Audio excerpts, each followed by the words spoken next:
A viewer contacts the Eyewitness News tip line warning us of a pit bull roaming her neighborhood in Oildale. It's creating havoc, especially for the young kids wanting to play on the street.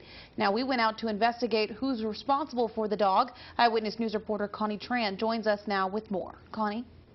Well, our tipster claims that about 6 months ago, someone abandoned a pit bull on her street in Oildale, and ever since then, the dog has been running rampant. Most of the neighbors have been wanting to get it picked up by animal control, but animal control says how is it supposed to get apprehended when someone keeps feeding it and giving it a free home? Absolutely. I've had animals all my life. And she's a dog lover deep in her heart. But Don Woltz says there's one canine that's been holding the neighborhood hostage. Oh, there he is. This pit bull. Oh, I know.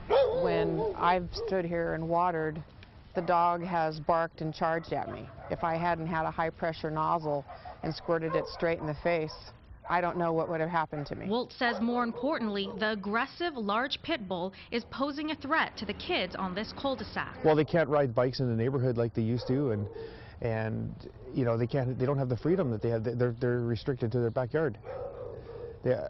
We can't have them outside in the front. I don't run it down here. Why?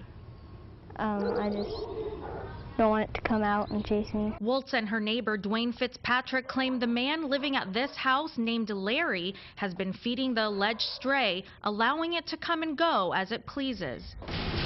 Larry wasn't home for comment. This dog needs to be put behind a fence if he's going to keep it. If not, the dog needs to be taken away. Ask and you shall receive. Right as we were about to leave, the Kern County Animal Control came to apprehend the dog.